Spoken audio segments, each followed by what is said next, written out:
la vôtre, les amis. C'est du Béroca, faut pas parler.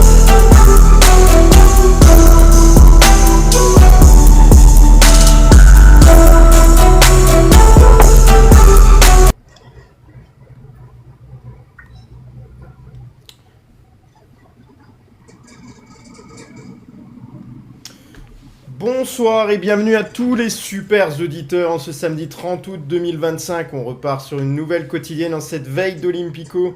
On va voir des tas de choses ensemble. On décortiquera l'actualité lyonnaise, le mercato, la fraîche Ligue 1 et l'Europe Arena en compagnie des super animateurs Peuple du Rhône, en compagnie de Greg, Damien, Guigui, Adil notamment et Juju qui sont parmi nous ce soir. Salut les animateurs, comment vous allez ?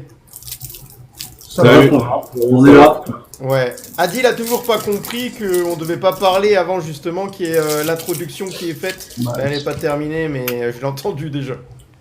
Pourtant, on dit rien, nous on monte Ouais, l'exemple. j'ai vu Juju secouer la tête. C'est comme ça, c'est Adil. Voilà. On est désormais à quasiment 24 heures de l'une des plus belles affiches de Ligue 1. Olympico déjà extrêmement important ce tout début de championnat.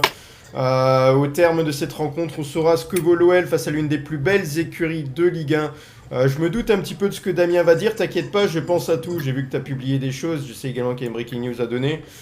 T'inquiète pas pour ça, je suis toujours à l'introduction. On pourra réellement décrypter le niveau actuel des hommes de Paulo Fonseca, établir clairement les points forts et faibles de cette équipe, se projeter un peu plus clairement sur les ambitions de la saison de l'OL. Toute la saison, une rivalité historique fait rage entre les deux Olympiques, bien que l'une des équipes est en réalité en bien meilleure santé financière et semble être entre de bonnes mains. Le grand Olympique du Rhône, lui, connaît des épreuves sans précédent et doit faire face à de douloureuses épreuves et sacrifices, en espérant que Georges Mikotadze est le dernier d'entre eux. Avant d'attaquer notre programme, toute l'équipe Peuple du Rhône tient à remercier l'ensemble des auditeurs actifs de cette émission, ceux qui commentent, like, partagent, ceux qui nous font grandir au quotidien, qui nous soutiennent jour après jour pour qui nous progresserons continuellement vers de grands objectifs. Nous sommes ensemble le Peuple du Rhône. Merci également Laurent qui nous suit jour après jour. On te souhaite un joyeux anniversaire Laurent de la part de toute l'équipe Peuple du Rhône. Joyeux anniversaire. Bon anniversaire. Pour rappel, un invité de marque sera révélé ce week-end. Il honorera son invitation le lundi 8 septembre à 20h. Vous apprendre des tas de choses. Cette personnalité connue qui fera face à une interview sans langue de bois réalisée par moi-même, qui répondra aux questions des consultants et participera à notre quotidienne très spéciale. Voilà, restez connectés parce que vous n'êtes pas au bout de vos surprises à nos côtés. Autre rappel pour remettre tous les auditeurs sur un pied d'égalité à la demande de beaucoup d'entre vous, j'ai choisi de supprimer les abonnements PDR+, pour qu'il n'y ait plus d'avantages supplémentaires et des privilégiés, parce que cela ne reflète pas l'image que je veux donner de l'émission Peuple du Rhône, qui doit être une seule et grande famille unie. Je comprends ce que vous avez vu à travers nous, vous vous identifiez, vous vous sentez proche des consultants. Nous sommes une compagnie au quotidien, des repères, et nous vous accompagnerons dans la plupart de vos soirées dans la bonne humeur. Voilà, donc je vais regarder s'il y a des personnes à accepter. Est-ce qu'il y a des animateurs qui sont arrivés en cours de route? Je vois Guigui qui est déjà là, qui a été accepté. Salut tout le monde. Ça va Guigui, la forme? Ça va. Ouais. Greg, ça va? Salut tout le monde, ça va et vous? Ouais, ça devient dur là, ça devient dur la caméra, Greg. Eh ben écoutez, pour l'instant vous aurez que ça. Non, mais écoutez, Comment ça peut vous savez quoi, les... Attendez, c'est le principal. Non, mais il est au Moi je vais faire de la radio, ce sera plus facile. Non, il est au Hammam, Greg. Il est en Turquie, là. Il est au Hammam. Alors, Fallait pas le Damien dire, nous a Adil, envoyé... fallait pas le dire. Voilà. Damien nous a envoyé le groupe lyonnais qui a été révélé il y a quelques minutes, justement. Donc, il y a Grève, Descamps, Diarra, Tagliafico, Abner, Niakate, Kluivert, Mata, Maitland-Nice, Tessman, Tolisso, Schulz, Morton, De Carvalho, Mera, Karabec, Fofana, Morera, Molebe et Rodriguez dans ce groupe lyonnais. Alors déjà on voit Rodriguez dedans, Molebe, ça peut sembler surprenant, mais c'est surtout lié au départ de Georges Mikotadze qui est logiquement pas dans le groupe, on va en parler d'ailleurs tout à l'heure. Voilà la présence des recrues, Morera, Karabec, Schulz, Qu'est-ce qu'on peut noter dans ce groupe-là? Mera qui continue à être là, bien entendu. Grève qui est dans le groupe, mais ce sera Descamps qui devrait jouer. Je vois rien d'autre de surprenant, a priori. Voilà. Donc sur ce groupe-là, pas de surprise. Damien qui nous a mis également en fond le groupe lyonnais. Ouais. Non, pas de surprise, mis à part Miko Tadze n'est plus là et Molébé qui le remplace. Voilà, groupe simple. Il y a. Ouais. Ce qu'il y a pour le moment.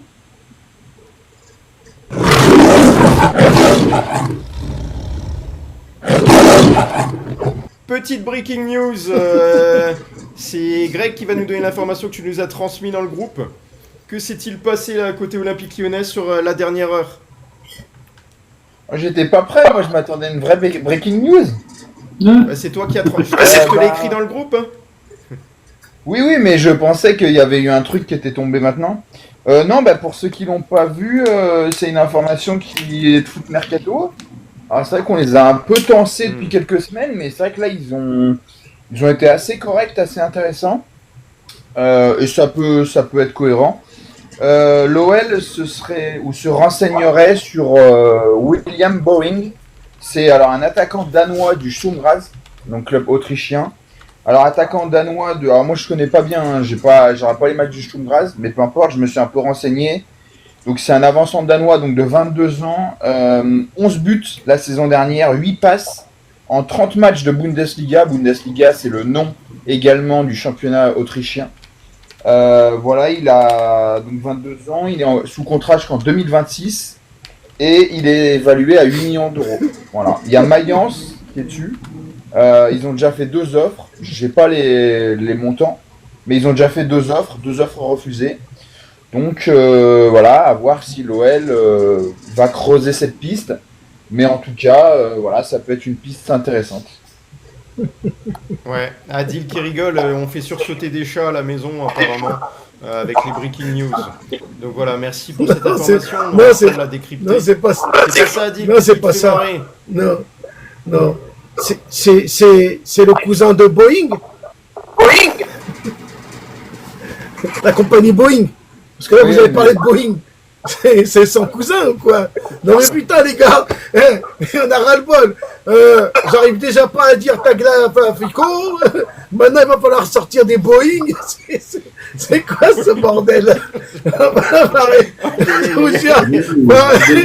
Faut arrêter avec les noms à coucher dehors les gars.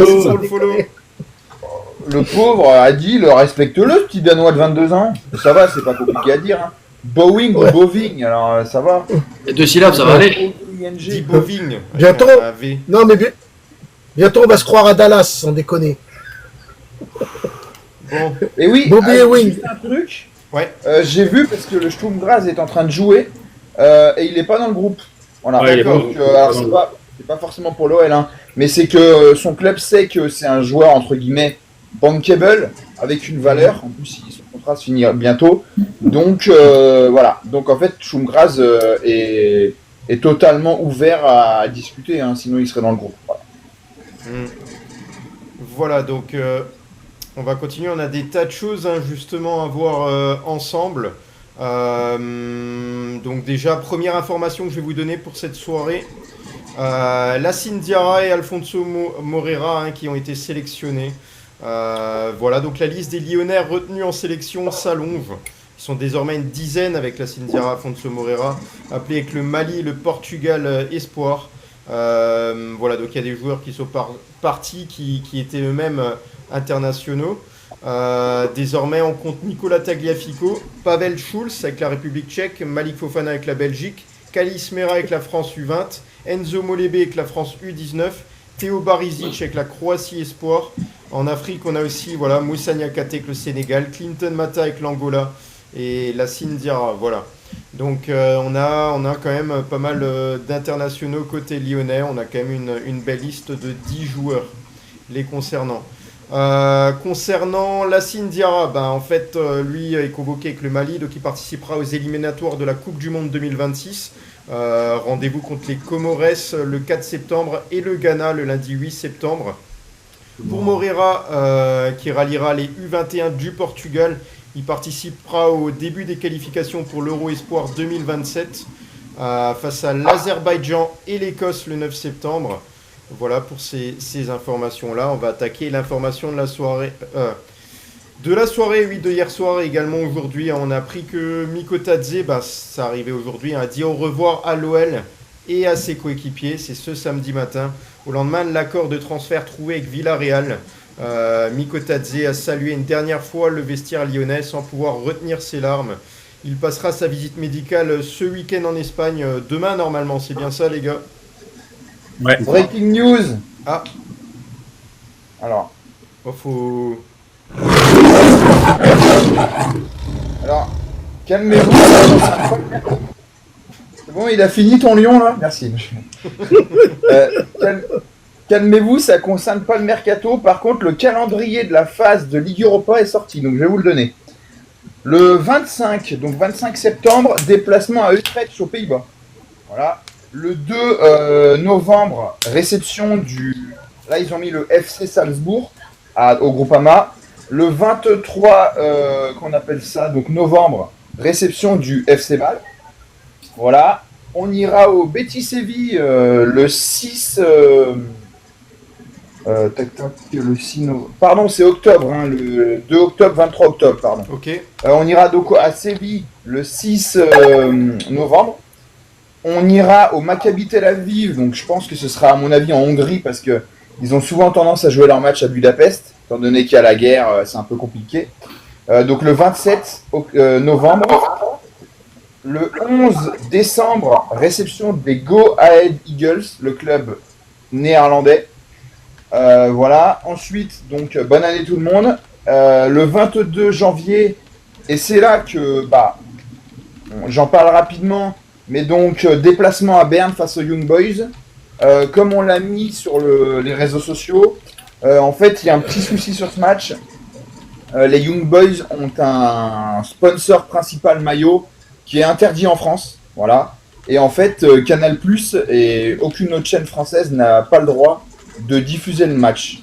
Donc si vous voulez voir le match, c'est via une chaîne suisse, belge ou étrangère, ou sinon faudra aller à Berne. Voilà. Et c'est qui le sponsor? Je sais pas si je peux le dire. 5000, je sais pas, truc 5000. C'est 500 plus. Non, C'est un sponsor en fait un sponsor de Paris, mais qui est un peu risqué, c'est pour ça. Voilà. Et donc le dernier match, après on peut en reparler. Le dernier match donc sera le 29 janvier. Et ce sera la réception du PAOK Salonique et le retour de Dejan Lovren. Voilà. Ouais. C'est sur le compte de l'OL, hein, ceux qui veulent aller voir. Merci Compte pour les Twitter de l'OL. informations autour de ces dates. Donc voilà, on parlait de Georges Mikotadze qui a dit au revoir à ses coéquipiers en larmes. Les quelques supporters présents ce samedi matin à la sortie du centre d'entraînement à Dessines. On peut dire au revoir aussi au roi Georges qui a quitté les lieux, au volant de sa voiture en les saluant et en essuyant une petite larme. J'en connais qui étaient, on va en parler, je vous donne la parole tout à l'heure. Voilà, donc un peu plus tôt dans le vestiaire, l'attaquant était tombé dans les bras de ses coéquipiers et n'avait pas pu s'empêcher de pleurer. Certains supporters en veulent au joueur d'être parti, alors que le joueur lui clamait son amour de l'OL et de l'Olympique Lyonnais. Beaucoup ont compris qu'il a accepté ce départ pour aider son club de cœur. Voilà, tout le monde n'est pas d'accord sur le débat là, on va en parler. Donc un nouveau départ latent en Espagne avec la découverte de la Ligue des Champions à Villarreal. Il devrait rallier dans l'après-midi. Si ce n'est pas déjà fait, il a passé sa visite médicale. L'officialisation n'a pas encore eu lieu, il me semble. Mais il devrait s'engager dans la foulée pour un contrat de 5 ans. L'OL percevra un transfert évalué à environ 35 millions d'euros, pour rappel. Bonus compris qu'un intéressement sur une éventuelle plus-value. L'OL avait des engagements financiers à respecter impérativement. L'OL n'avait pas assez vendu, on va en parler. Et voilà, je sais qu'il y en a qui étaient présents au centre d'entraînement, je ne sais pas si Damien y était, Juju lui y était. Oui, exact. Juste avant, je partage ta petite vidéo si ça te dérange pas. Ouais, pas de soucis, parce qu'elle tourne partout. Ouais. Voilà, les au revoir, notamment de Mikotadze avec les supporters qui sont passés devant Juju qui était aussi bien présent devant le stade. En direct. Putain les gars, j'ai Georges. Salut Georges, merci. Merci Merci Georges. Attends, pardon. Au revoir, Georges. Au Continuation, merci beaucoup. Merci, Georges.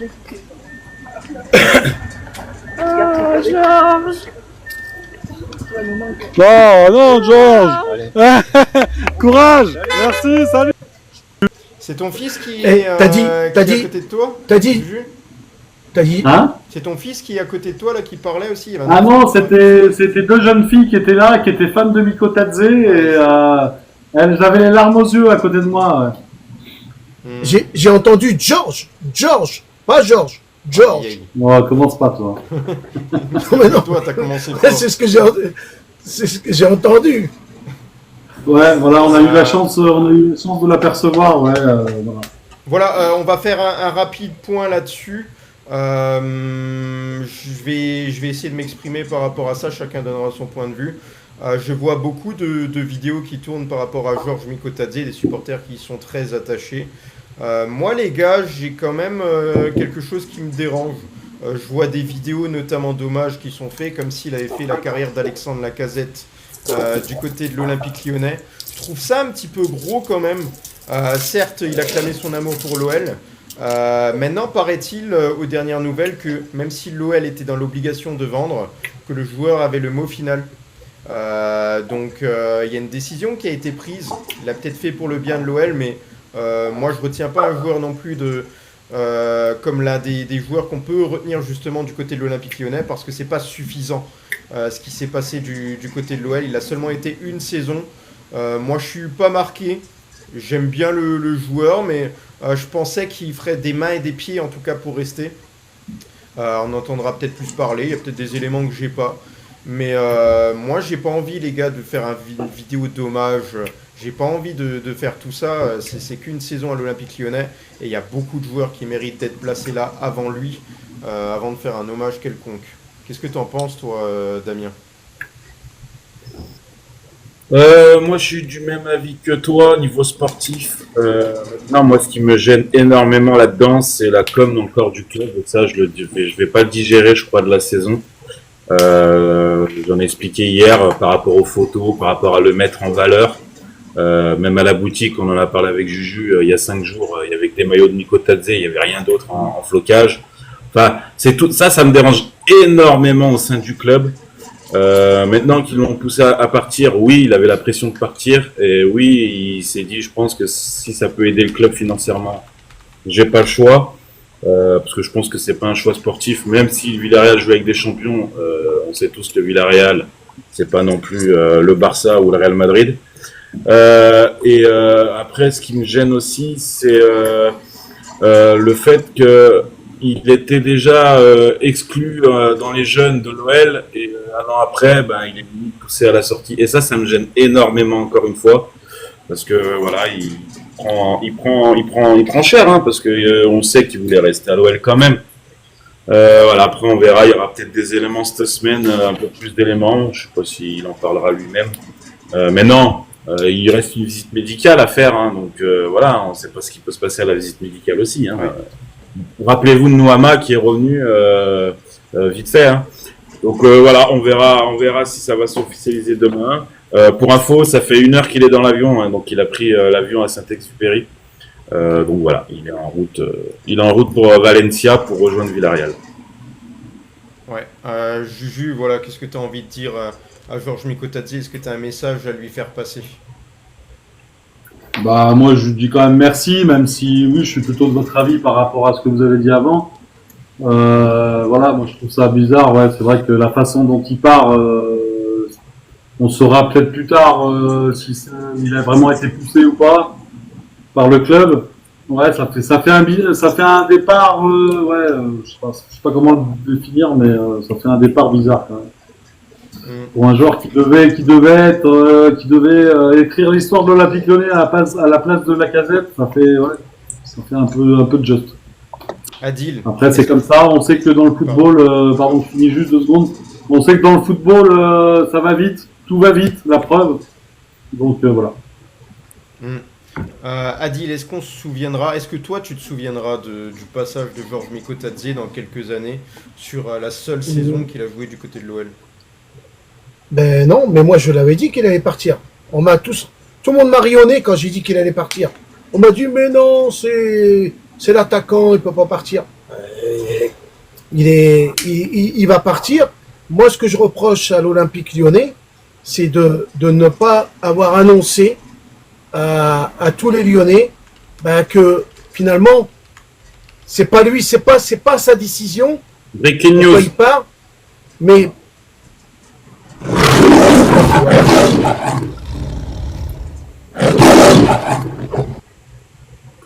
Alors c'est Ligue 1 Plus qui l'a annoncé en direct via leur micro. Dalinga se rapprocherait de l'Olympique Lyonnais. Ok. Voilà, merci pour l'info. Si tu as d'autres infos complémentaires qui arrivent au fur et à mesure, n'hésite pas à les donner, Greg également, et les autres. Lyon est en négociation avancée pour Dalinga. D'accord.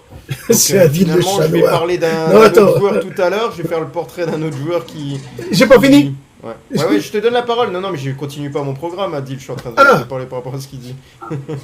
mais voilà, bref. Adil, je te laisse finir, pardon. Bon, il paraît que je suis chat noir. Pourquoi je serais chat noir? Il y a un auditeur, il a dit que j'étais chat noir. Bon, comme il veut. Non, moi je reproche à l'Olympique Lyonnais. Parce que là, le problème, c'est qu'on attaque Mikotadze. Ça y est, maintenant, j'arrive à le dire. Quand il s'en va, c'est bizarre. On attaque Mikotadze, mais sincèrement, à part si c'est réellement lui qui veut partir à Villarreal, voilà quoi. Parce que là, franchement, ça pique quoi. 1 an. Quand il était jeune, il n'a pas été gardé. Il revient au club. Il fait 1 an, il s'en va. Moi, je suis inquiet pour demain, les gars. Non. Sans attaquant, non mais j'ai le droit d'être, inquiet. Hein. J'ai le droit d'être inquiet. Ça reste un match. Il va falloir le jouer. Mais sans attaquant, les gars, on fait comment là? C'est bon d'en parler, hein. Greg, qu'est-ce qu'on retient là du passage de Georges Mikotadze à l'Olympique Lyonnais? Je retiens qu'il a, comment dire, il a fait son job. Il venait là pour, on va dire, suppléer Lacazette. On aurait tous aimé l'avoir, moi le premier, hein, une saison de plus. Maintenant, malheureusement, écoute, on a des problèmes financiers, il n'y a pas le choix, il faut trouver l'argent quelque part. C'est triste parce que c'est surtout l'affect. Je pense que ça aurait été n'importe quel autre joueur, ça aurait été pas la même chose, même Malik, parce qu'il n'y a pas cet affect-là.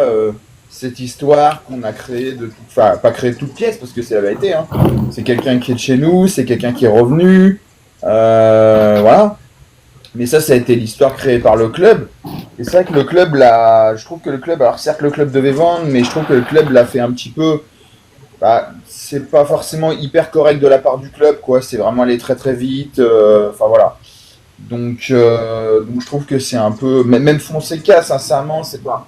Mais il peut pas dire ouais, mais il peut pas dire alors qu'il sait qu'il y a un entretien 2 heures après, il peut pas dire moi dimanche j'aurai Fofana, j'aurai Mikotadze. Au bout d'un moment, je veux bien, mais non. Tu dis voilà, je sais pas ce qui peut se passer, j'espère voir les deux machin. Mais bon là, il nous l'a pas certifié, mais bon, il nous a dit oui, voilà, on jouera avec les deux. Donc voilà. Donc je trouve que c'est un peu dommage l'histoire. Moi, je pense que sincèrement, je pense que l'histoire n'est pas finie. Je pense qu'il reviendra. Il a que 24 ans. Il reviendra dans quelques années, je pense. J'espère que ce sera la bonne. On dit jamais 203. Voilà, mais de toute façon, le problème, c'est qu'on n'avait pas le choix. L'offre pour Fofana n'est pas arrivée. Donc, au bout d'un moment, il fallait de l'argent. On l'a trouvé. Et voilà, tout simplement. Donc, on n'avait pas le choix, malheureusement. Ouais. Alors par rapport à la caméra de Greg, vous inquiétez pas, il y aura du mieux prochainement. On va lui laisser le temps de pouvoir investir aussi. Hein, ça... Je vois des commentaires. Voilà, vous inquiétez pas. Guigui. Ouais, c'est dommage qu'il parte. Ça se fait un peu à l'arrache. Là, l'impression qu'on va peut-être galérer un peu pour trouver un remplaçant, même s'il y a des pistes. Ouais, c'est dommage, comme dit, t'as toute la campagne, c'est ce que toi t'avais dit hier ou avant-hier, t'as toute la campagne de com, machin, remplaçant ta casette, c'était sa saison. Et au final, tu le vends. Alors, on n'a pas encore, il me semble, l'officialisation du montant, hein, donc on attend la visite médicale. ça parlait de 25 plus 5, finalement 35 avec bonus, c'est quand même pas tout à fait, on va dire, pareil. Maintenant, il faut espérer trouver un ou deux remplaçants. On parlera peut-être de Satriano un peu après. Mais pour demain, c'est sûr que ça va être un poil léger, on va dire. Ça nous handicape grandement pour le match de demain soir et pour le reste de la saison, on verra ce qu'on retrouve. Voilà, on a fait le point par rapport à Georges. Je rajoute en complément que effectivement, Greg l'a rappelé, l'OL a des engagements financiers à respecter. L'OL n'avait pas assez vendu. Mathieu Louis-Jean s'est exprimé hier, pardon. Il a dit on avait un objectif de vente, il n'a pas été complètement fait. Il peut y avoir du mouvement dans ces derniers jours et on va être attaqué pour des joueurs. Le marché, on ne le maîtrise pas et on est en contact avec des équipes qui veulent nos footballeurs. Donc voilà, on le rappelle que l'OL aura aussi rendez-vous avec la DNCG en décembre. L'OL devait réaliser encore un gros transfert là pour rester dans les clous du fair play financier. Et voilà, donc pour confirmer la présence en C3 également en juillet, l'instance européenne avait été claire en donnant des directives au club pour assainir ses finances. Et puis je viens d'apprendre également une information aujourd'hui, je me suis dit, c'est pas impossible les gars que les actionnaires remettent un petit peu d'argent au pot et en réalité ce n'est même pas réalisable. Il n'y a pas la possibilité de remettre au pot, même s'ils le souhaitaient apparemment, ce n'était pas possible. Ils n'avaient pas le loisir de procéder à une augmentation de capital ou d'injecter de l'argent pour atteindre cette somme. Seuls les revenus et donc les cessions comptent. Donc je ne savais pas qu'il y avait des limites à l'injection d'argent. Greg, tu le savais ça? Ou Damien? Mais nous, c'est différent, je pense, parce que je pense que tu peux remettre de l'argent au pot comme tu veux, mais étant donné que nous, entre guillemets, on a cette épée de Damoclès qui est à la fois la FIFA, UEFA et même la DNCG, je pense que c'est pas pareil, parce que moi, je sais que la Juve, par exemple, a déjà fait des augmentations de capital, il n'y a pas eu de souci, quoi. Donc je pense vraiment que c'est parce que, entre guillemets, on a la DNCG qui est derrière nous et c'est compliqué. Pour moi, c'est ça, hein, le problème. Comme on est, je pense que comme on est, on va dire, surveillé par la DNCG, ben voilà, ils nous l'interdisent. Et puis, aussi, dernière chose, maintenant, et je pense que, après Adil, je te laisse, je pense que ça peut jouer. Moi, j'avais donc interviewé le mec de Liga Actu, là, et il m'avait dit, l'OL, enfin Majorque, vous vous souvenez hein, que Majorque voulait vraiment des garanties, tout ça pour être sûr, et il avait dit que maintenant l'OL, en tout cas en Espagne, et je pense que malheureusement c'est vu dans toute l'Europe, et peut-être dans le monde entier, est vu comme un club un petit peu dont il faut se méfier. C'est vu comme un mauvais payeur. Donc je pense que si ça aide pas, et ça peut peut-être expliquer ça. Voilà. Ouais. Adil qui voulait parler? Oui, moi ce que je voulais dire, c'est je voulais dire merci à Michel Kang et à Gerlinger, parce que finalement, on a atteint ce qu'on voulait faire, même si on a sacrifié Mikotadze à la fin. Il y a 1 mois et demi, on parlait de Lyon en Ligue 2, les gars. Ça, c'est important de revenir là-dessus. Textor a fait tellement de mal à l'Olympique Lyonnais, Gerlinger et Michel Kang ont arrivé à redresser le bateau, les gars. Et ça, c'est important. Même si ça nous fait mal que Mikotadze part à Villarreal, on revient dans les clous. À 5 millions près, peut-être. Mais on revient dans les clous, les gars. Et ça, c'est important de le dire. Ouais. Est-ce que les autres animateurs voulaient ajouter quelque chose là-dessus? C'était pas spécialement le débat ce soir. Voilà, donc je continue parce qu'on a beaucoup d'informations à voir. Je vois le temps qui déroule, mais on va attaquer ces sujets-là. On a notamment les informations par rapport à l'attaquant de Lens, hein, Martin Satriano, qui devrait être prêté à l'OL, hein, l'attaquant uruguayen de 24 ans. Pierre Sage ne compte plus sur lui. Il devrait faire l'objet d'un prêt du côté de l'OL, la sortie d'une option d'achat à hauteur de 5 millions d'euros. L'OL cherche toujours un avant-centre. Hein. L'OL, depuis plusieurs semaines, cherche un deuxième avant-centre de métier pour compléter son effectif. Les dirigeants avaient un accord depuis plusieurs jours avec Martin Satriano pour le faire venir en prêt. Ils ont trouvé ce samedi après-midi un terrain d'entente avec Lens, où l'attaquant de 24 ans n'est pas utilisé, je vous l'ai dit précédemment. C'est un international uruguayen, seulement une sélection, qui devrait arriver dimanche à Lyon pour passer sa visite médicale. L'OL payera une indemnité de prêt et dispose d'une option d'achat dont l'obligation est conditionnée à hauteur de 5 millions d'euros. Il sort tout droit d'une saison blanche et l'OL va essayer de le relancer. En tout cas, les Lensois avaient également versé 5 millions d'euros à l'Inter pour le recruter précédemment. Et en raison de sa rupture du ligament croisé, il a disputé seulement 7 affiches de Ligue 1 lors de la saison précédente, dans lequel il n'a jamais été décisif. Il a participé à la pré-saison avec les Lensois, mais n'est pas apparu en championnat sur l'exercice en cours. Voilà, donc qui est Martin Satriano?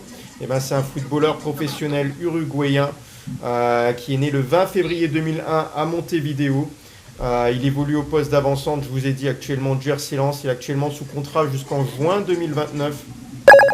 Il mesure 1m87, il est reconnu pour ses qualités athlétiques, sa puissance physique, son travail pour le collectif, bien qu'il ait été formé initialement comme milieu offensif avant de s'établir comme attaquant.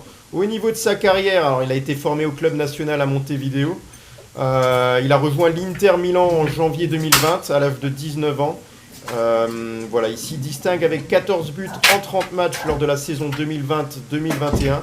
Il fait ses débuts pro avec l'Inter en août 2021 contre Genoa lors d'une victoire 4-0. Il a été prêté au Stade Brestois en Ligue 1 où il a marqué un doublé dès sa première titularisation contre 3 pour information, dans lequel il a laissé une belle impression. Après, il a été prêté en 2022-2023 à Empoli en Serie A où il a joué 32 matchs et a marqué son premier but contre Salernitana. En 2023-2024, retour en prêt à Brest où il devient titulaire clé, contribuant à la 3e place du club en Ligue 1 avec 4 buts et 4 passes décisives, qualifiant Brest pour la Ligue des Champions.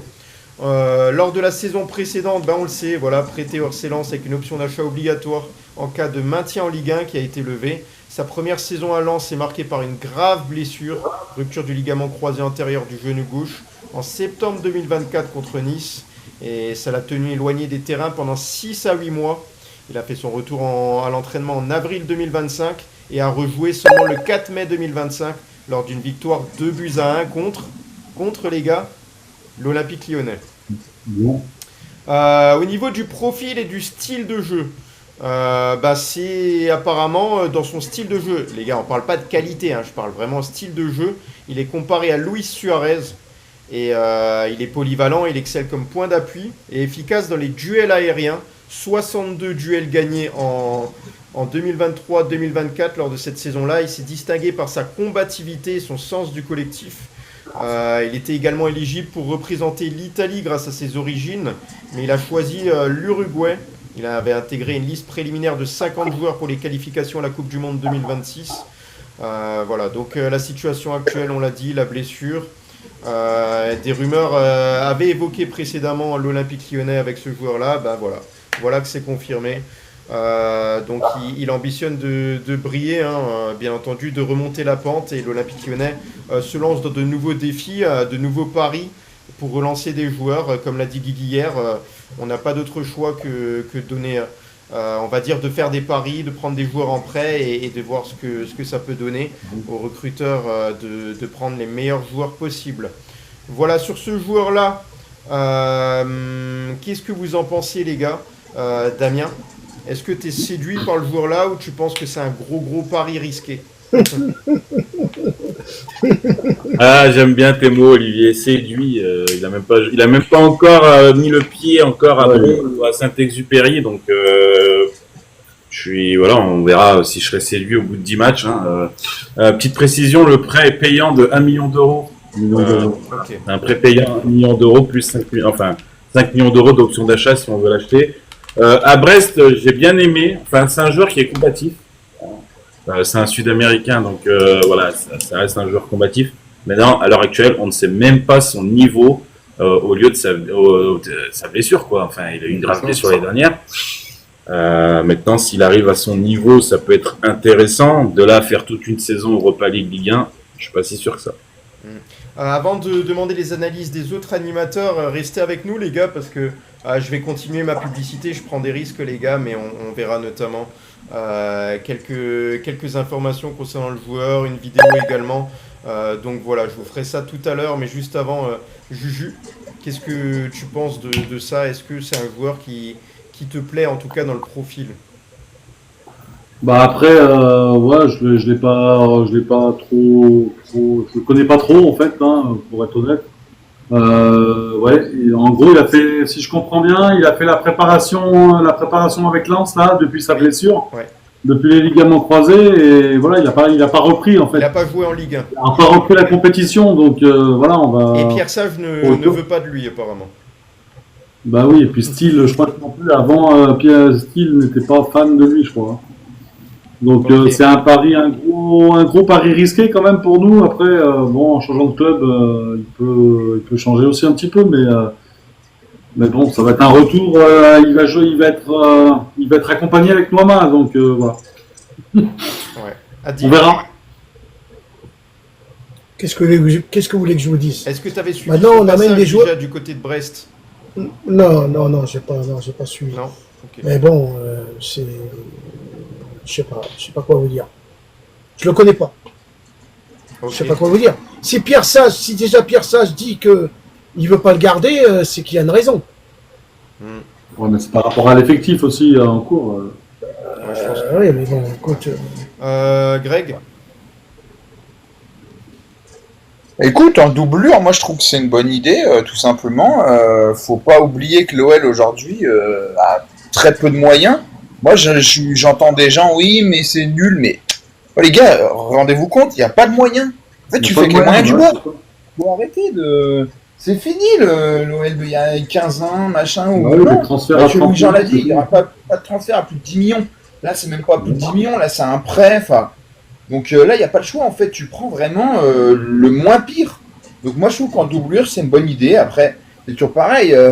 Il y a aussi une question qui se pose, c'est que est-ce que demain, il va passer à visite médicale aussi? Parce que s'il est à moitié blessé, il y a ça aussi. Ça va être rocambolesque. Imaginez que Georges passe pas la visite, lui passe pas la visite. Bon, voilà, mais c'est un scénario d'Hollywood, là, digne d'Hollywood. Clairement. En tout cas, non, mais en doublure, je trouve que c'est intéressant. Voilà, moi, si on prend Dalinga, par exemple, où tout le monde reprend l'info que Damien a donnée, donc de Ligue 1+, je trouve que c'est intéressant en backup de Mikotadze. Et puis, par contre, en doublure Satriano, je trouve ça aussi intéressant. Voilà, et puis Gomez Rodriguez en 3. Voilà, c'est pas dingue, mais je trouve qu'au final, si on arrive à faire ces deux joueurs-là, ce serait limiter la casse et ce serait pas si mauvais que ça, tout simplement.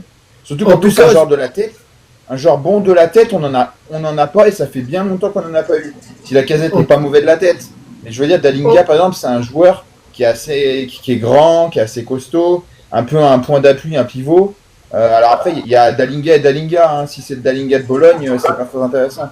Où il n'a pas du tout réussi. Par contre, si c'est le Dalinga de Toulouse, qui connaît la Ligue 1, qui je crois même a été international néerlandais grâce à ses belles saisons, là ça peut être intéressant. Voilà. Maintenant, faut voir ce que ça va donner. Ouais, Adil et après Guigui. En tous les cas, toutes les recrues qu'a fait l'Olympique Lyonnais, honnêtement, aujourd'hui, c'est bon, quoi. C'est pas peut-être exceptionnel, ça démarre, mais c'est bon, ça reste bon. On joue 2 matchs, on gagne ces 2 matchs. Alors, c'est pas fini, c'est que le démarrage. Est-ce que les 2 joueurs qui vont arriver, ils vont pas nous faire des surprises? Ça, on n'en sait rien. On n'en sait rien. En tout cas, ce qu'il y a de bien, c'est que l'Olympique Lyonnais ne sera pas attendu. Ouais. Guigui. Ouais, sur Satriano, c'est vrai que quand tu regardes les stats, il n'a pas marqué énormément. Un buteur, c'est un peu, on va dire, embêtant. Et le plus embêtant, je pense, c'est surtout sa grave blessure du ligament croisé, en fait. Parce qu'on a quand même... tu sais pas à quel niveau il revient. Si déjà avant, il scorait pas beaucoup. Pierre Sage, mais on veut même pas il est dans l'effectif. Bon, c'est... En gros, il faut prendre quelqu'un, on prend un joueur. Je sais pas si c'était vraiment prévu. Ça donne pas forcément cette impression-là. Maintenant, écoute... S'il arrive à nous mettre, j'en sais rien, 5 buts dans la saison en rentrant en jeu, ce sera peut-être toujours ça de prix. On va espérer qu'il le fasse. Hein.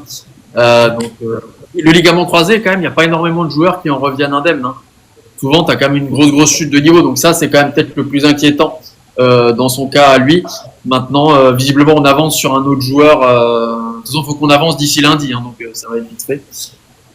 Écoute, on considère que c'est notre numéro 2, on va dire. Et puis, on espère avoir un numéro 1, on va dire, un peu plus fort Parce qu'on a quand même souvent eu des avant-centres à l'OL qui claquaient au moins 15, si c'est pas 20 buts par saison ces 20 dernières années.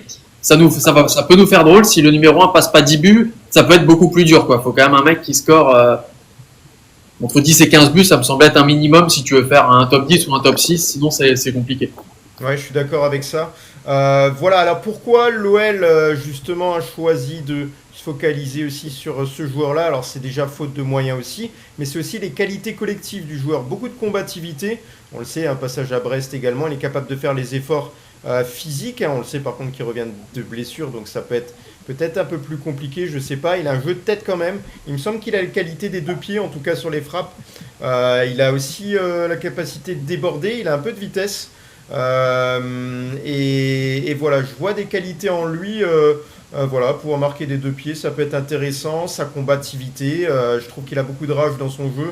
Ouais, une petite vitesse de pointe, là, j'espère que ce sera toujours le cas après les croisés. Voilà, je trouve intéressant. J'ai l'impression qu'il peut jouer plusieurs postes. En plus de ça, il était milieu offensif. Donc ça lui donne un petit peu de vision de jeu également, hein. Il doit en avoir à ce poste-là. Maintenant, il ne s'est pas non plus révélé au grand jour, mais il faut rappeler que du côté de Brest, il était vraiment l'un des joueurs clés, l'un des joueurs phares même. Et en Ligue 1, on en parlait beaucoup en tout cas, hein, sur sa belle saison. Et on espère qu'il saura montrer de belles choses. On rappelle qu'il a seulement 24 ans, c'est ça? Ouais, il me semble. 24 oui. ans, bah, il Triano, peut oui. encore faire quelque chose quand même et continuer à progresser. Voilà, donc l'OL avait plusieurs pistes. Il y en a d'autres dont on n'a pas entendu parler. L'OL qui cherche à recruter encore offensivement, qui cherche aussi un ailier et un deuxième buteur. Donc voilà, on va voir ce qui va se concrétiser. Ouais. Greg, tu voulais dire quelque chose? J'ai entendu une voix. Non, mais faut pas oublier que Satriano, il vient du National Montevideo et il a été recruté par l'Inter Milan. Donc, je dis pas que c'est un crack, hein, loin de là. Mais si l'Inter vient te chercher quand t'es jeune, c'est que t'as quand même du talent. Après, malheureusement, oui, bah, il a les blessures et ça, ce sera compliqué. Maintenant, ce sera voilà, les Lyonnais qui aiment bien les joueurs qui s'arrachent, qui aiment bien leur club. Je pense qu'il donnera tout pour le club, même s'il sera peut-être maladroit. Ok. Déjà, il va pas beaucoup jouer, hein. De toute façon, faut pas rêver parce que même ça se trouve, Gomez Rodriguez pourra même lui passer devant s'il fait des bonnes rentrées. C'est pas du tout impossible. Mais en tout cas, c'est pour faire le nombre, c'est pour faire le nombre et voilà. Après, faut voir. Mais si il retrouve entre guillemets son on va dire un niveau intéressant, why not? Après, de toute façon, on n'a pas trop de choix, hein. Il va quand même jouer, hein, si on le considère entre guillemets remplaçant numéro 1. Dès que tu es mené au score ou que tu veux marquer, normalement c'est lui qui rentre. En jouant tous les 3 jours, il va quand même devoir faire des matchs, hein. Il n'est pas juste là pour faire le nombre. À un moment donné, si on le prend, c'est quand même qu'il va jouer. Ouais, Et et on on a oublie beaucoup de une qualité qu'on n'a pas beaucoup, hein, offensivement du côté de l'Olympique Lyonnais, c'est son jeu de tête. Il gagne énormément de duels aériens. Bon, il n'en a pas non plus marqué des tonnes de la tête, il en a mis quelques-uns. Mais voilà, il a des statistiques assez impressionnantes de la tête et ça peut être intéressant aussi d'avoir un joueur de ce profil-là. Oui, Adil? Surtout qu'on a vu le tirage de l'Europa League, c'est pas des petites équipes qu'on va rencontrer, les gars. Là, il va falloir vraiment un gros Olympique Lyonnais, hein. Il va falloir vraiment un gros Olympique Lyonnais, hein. Hier en privé, je révèle un petit il y a peu, quand mais même tu as quand pire, même hein. dit que c'est abordable, non? Bah oui, on a tous dit que c'était abordable. Ouais. Faut être sérieux. De là à dire que c'est des grosses équipes, faut pas non Grosses plus. équipes, ouais. À part le Betis. C'est pas Nice, hein, on n'a pas chopé le groupe de Nice. Ouais. Alors, vous allez me dire ce qui se passe avec ce dossier-là, pardon. Parce que l'OL discutait aussi pour Lassine Sinayoko, hein, l'attaquant d'Auxerre, qui était convoité par Nice et Nantes. Voilà, il devait remplacer Georges Mikotadze de base aux dernières nouvelles. Il avait déjà marqué lors des 2 premières journées de championnat. C'est un international malien de 25 ans, 20 sélections, 6 buts. Il n'a plus qu'1 an de contrat en Bourgogne et il avait été proche de rejoindre Nice puis Lens cet été. Et il est intéressé par le projet lyonnais, ce qui lui permettrait de disputer la Ligue Europa. Seulement, il faudrait payer environ 10 millions d'euros pour convaincre la GIA de le lâcher. Et l'OL n'a pas ces finances-là. Il y avait d'autres options envisagées dans la shortlist de recrutement. Et voilà, en parallèle, les discussions pour enregistrer l'arrivée d'un autre avant-centre probablement avec un prêt et un ailier droit. Donc voilà, vous pensez quoi là, Sinayoko? C'est vraiment une opération impossible pour vous? Est-ce qu'il y a eu du nouveau sur les 10 dernières heures? Sinayoko, je crois qu'il a été annoncé par 10 clubs de Ligue 1, 3 clubs turcs, 4 clubs Arabie Saoudite. Il a annoncé partout, mais il va nulle part. Donc je sais pas vraiment si Auxerre va être. Et il est en train de jouer avec Auxerre. hein. Il est en train de jouer à Auxerre actuellement. Ah. Il est en train de jouer face à Nantes. Ok, le score? Pas sûr qu'il faut vraiment vendre. 1-0 pour Nantes actuellement, 90e minute, c'est les arrêts de jeu. Ok. Et en plus, c'est Stéphanie Frappard. C'est ça. C'est ça. Ouais. Victor Guigui, de sur Nantes. cette opération là, elle est infaisable. Bah, je vois pas comment est-ce qu'on trouverait 10 millions d'euros alors qu'on a négocié 500 000 par 500 000 pour Les Melou, idem pour Greif. Je pense pas qu'on puisse lâcher 10 millions comme ça, ce serait trop beau. Donc, ce sera peut-être plutôt des prêts payants comme on l'a fait pour Satriano. Je sais pas ce qui est prévu pour Dalinga, mais ce sera peut-être un truc similaire. Sachant qu'a priori, Mathieu Louis-Jean disait qu'on attendait un ailier droit. Je sais pas si on va réussir à le faire. Mais oui, vu notre situation, ça va être des prêts payants ou des très petits transferts. Hein. On n'a plus un radis, donc va falloir faire avec. Hein. Et Dalinga, si Auxerre en veut toujours, a priori, on peut pas le. Malheureusement. Vous inquiétez pas, les auditeurs, par rapport à Dalinga, on étudiera également en profondeur, on aura davantage d'infos encore d'ici demain. Déjà parlé. Peut-être même dans la soirée, oui. Mais voilà, on fera le point rapidement. Je remplis un truc, excusez-moi. Voilà, je sais pas pourquoi j'ai eu la note. Je suis d'accord avec toi, Greg. Guigui, on n'a plus un radis, mais on n'a plus de temps. C'est ça le problème. Aussi. Parce que il nous reste quoi? 2 jours. 2 jours, il faut avoir un ailier droit et peut-être voire 2 attaquants. Je sais pas où ils vont les trouver. Hein. Après, tu as toujours l'option de joker en France, il me semble. On l'avait fait pour Verretou. C'est peut-être pas à négliger si jamais on n'arrive pas à finir le mercato dans les temps. Ça peut être une option que en France, mais bon, ça peut être toujours une solution, on va dire. Et puis on a Greg qui n'a pas pu s'exprimer sur le sujet. Voilà, Sinayoko, toi t'as pas rédigé d'article dans Ferveur Lyonnaise par rapport à ça? Non, mais moi je pense que Sinayoko, comme a dit Damien, il partira pas. Il a été envoyé de partout. Voilà, Auxerre, c'est du grand n'importe quoi. 10 millions, 1 an de contrat. Voilà, il a été envoyé à Lens, tout était bon. Il devait partir. Et finalement, maintenant, il va peut-être re-signer. En vrai, je pense que c'est un bon joueur, mais pour moi, c'est un joueur qui est actuellement surcoté de Ligue 1. Parce qu'il fait une belle saison, mais bon. Il fait pas non plus une saison extraordinaire. Donc voilà, et puis pour moi c'est trop cher pour le joueur que c'est. C'est mon avis, hein, bien sûr. C'est un joueur qui va partir aussi à la CAN, normalement, avec le Mali. Je pense que les aigles du Mali sont qualifiés, même s'il ne sera pas titulaire, parce que devant lui, il y a Serhou Guirassy qui marche sur le haut depuis 2 ans. Mais en tout cas, non, je trouve que Sinayoko, c'est pas forcément une bonne idée. Voilà, moi autant Dalinga, franchement ça me hype, autant Sinayoko ça me hype pas du tout. En plus Sinayoko c'est pas vraiment c'est un avant-centre, mais c'est pas, il peut jouer un peu à droite, moi je l'ai jamais trop considéré comme vraiment un avant-centre. Donc voilà. Ouais. Voilà, on va revenir un petit peu sur la conf de presse parce que Clinton Mata avait parlé des recrues, il s'est exprimé sur l'intégration de celle-ci et la bonne mentalité de ces joueurs-là. Donc il a dit, ils sentent qu'on a un bon groupe, on les a aidés au maximum à s'intégrer pour qu'ils puissent se sentir à l'aise. C'est très important lorsque vous venez de l'étranger de pouvoir se familiariser avec les nouveaux coéquipiers et avec le pays. Ce n'est pas toujours évident, mais la plupart des joueurs qui sont arrivés sont très bien, se sont vite adaptés, ils ont une bonne mentalité et c'est l'essentiel. Donc voilà, parmi les recrues, pour le moment, on voit beaucoup de bonne volonté, il n'y a pas de signaux négatifs, vraiment. Tout le monde fait les efforts, il y a un vrai sens du collectif, peut-être supérieur à celui de l'année dernière, ça ne veut pas dire que c'est une meilleure équipe, c'est juste que voilà, on a le sentiment que ça part plutôt sur le bon pied, il faut peaufiner des tas de choses encore, il y a plein de réglages encore à faire, mais défensivement c'est quand même un peu plus costaud, un peu plus de solidarité, plus d'efforts, voilà, tout le monde travaille pour le groupe et ça fait plaisir. Voilà, franchement c'est ce qui nous excite un petit peu cette saison, c'est ça, c'est de voir qu'on a rarement eu un groupe tourné vers le même objectif avec un coach qui leur inculque des valeurs. On a le sentiment que ça peut prendre, Juju. Ouais, bah après il va falloir voilà repartir de base quoi. En gros, pas forcément de zéro, mais avoir des bases avec des joueurs plus jeunes. Voilà, il faut leur faire confiance. Il faut qu'on soit derrière eux. Voilà, ça peut repartir. Ça peut faire un championnat correct, hein, pour moi. Ils l'ont prouvé sur les 2 premiers matchs. Donc moi j'y crois en une saison correcte. Ouais.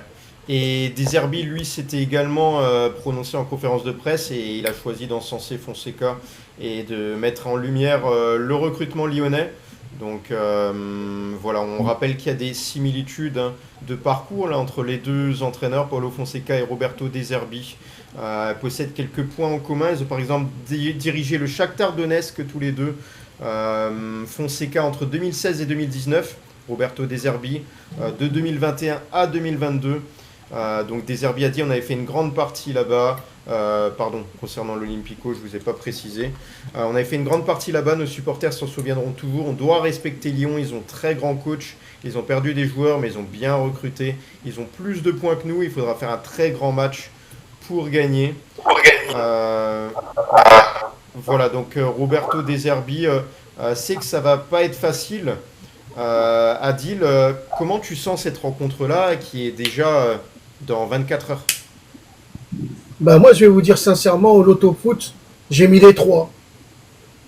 Parce que Lyon peut gagner, peut faire match nul. Ils peuvent aussi perdre, on n'en sait rien. Non, mais ça c'est J'ai tous les mis- week-ends. Ah bah non, mais moi j'ai mis les 3. Qu'est-ce que tu veux Je sais pas un si match c'est comme ça, astucieux de qu'est-ce que tu mettre veux les 3. Et s'il y a les oui. En tout cas, ce que je vais vous dire, le Paris FC leur a tenu tête. Le Paris FC leur a tenu tête à Marseille. Marseille a gagné ouais.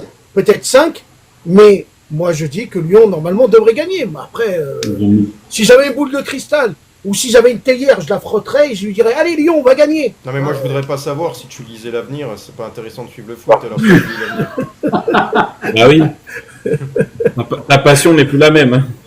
Ouais. Voilà pour en venir à la rencontre de demain, Damien. Comment tu la sens cette rencontre?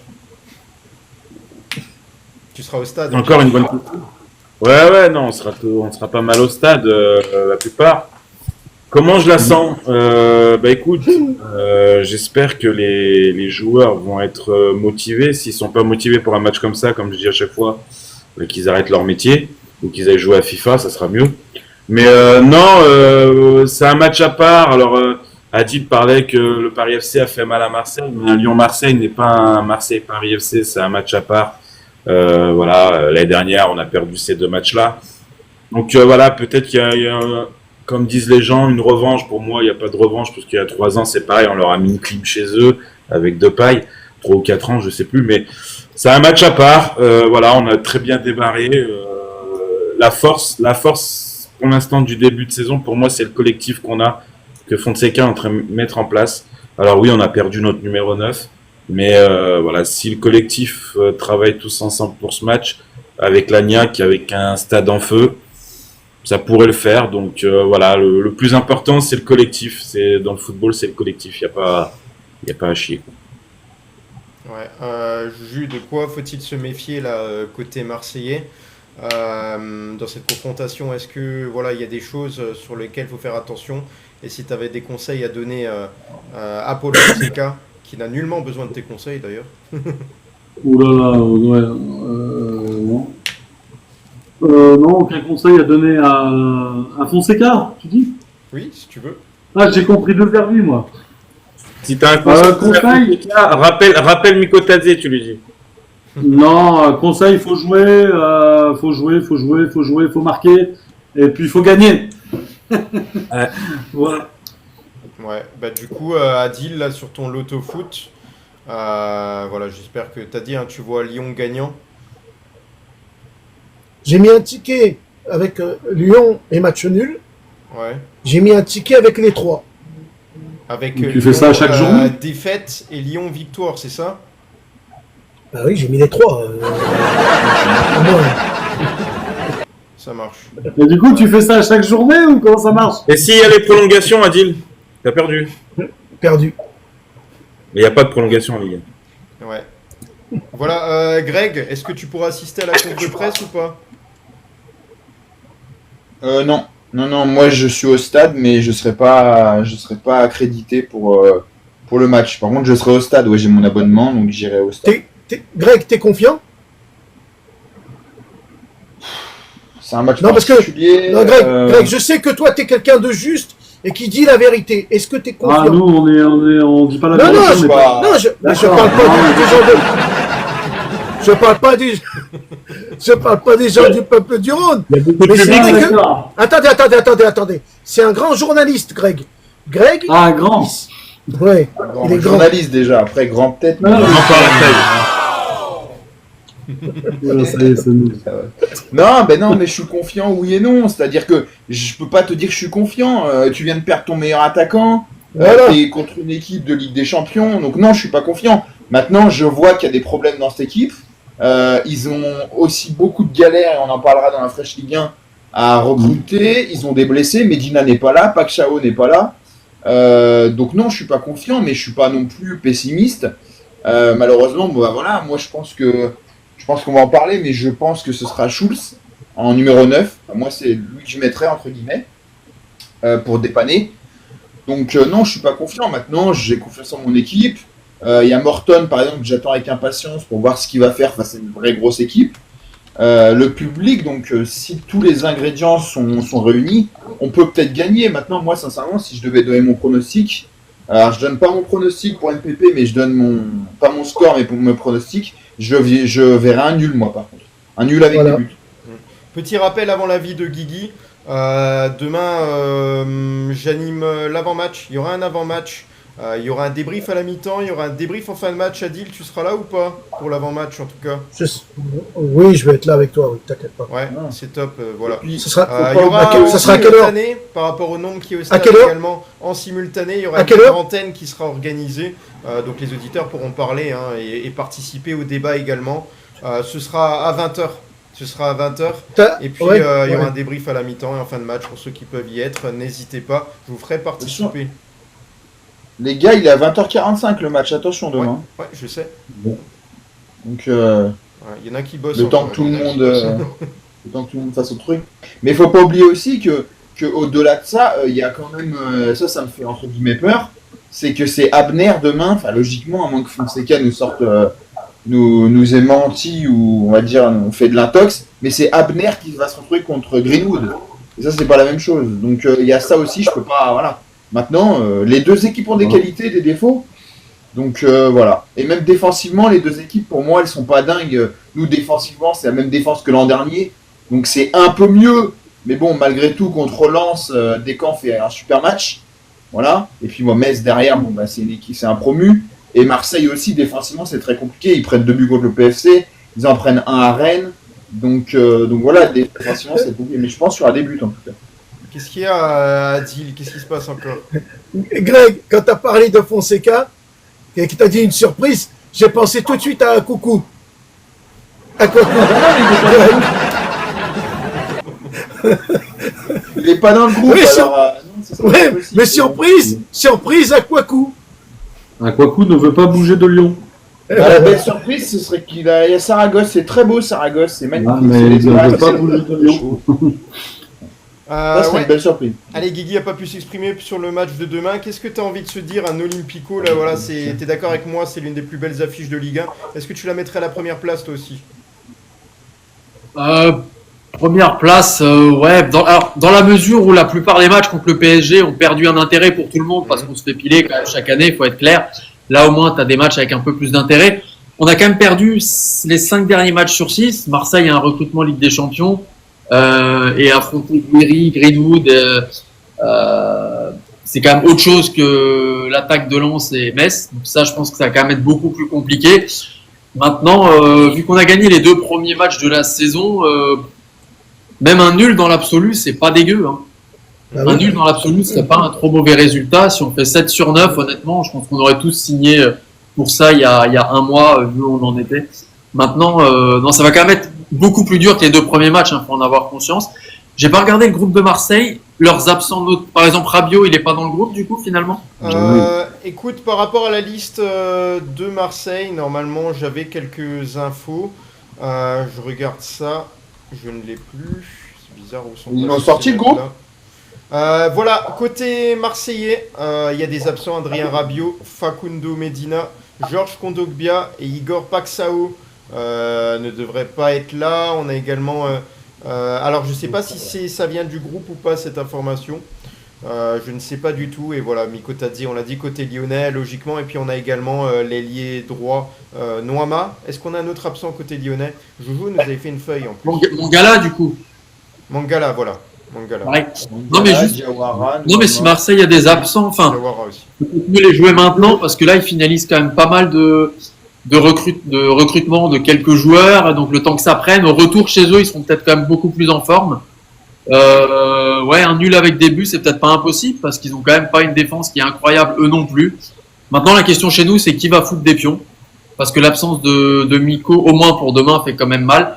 Donc on va peut-être bricoler avec du Soulch ou autre. Je sais pas qui va être en pointe, ça va être intéressant. On peut pas mettre Karabek Bah, au dépannage. oui, Au non mais ça dépannage, hein. va être Au intéressant. dépannage, de je voir. parle. Il lui faut Oui, peut-être un peu dépannage, plus de temps pour s'adapter, je pense.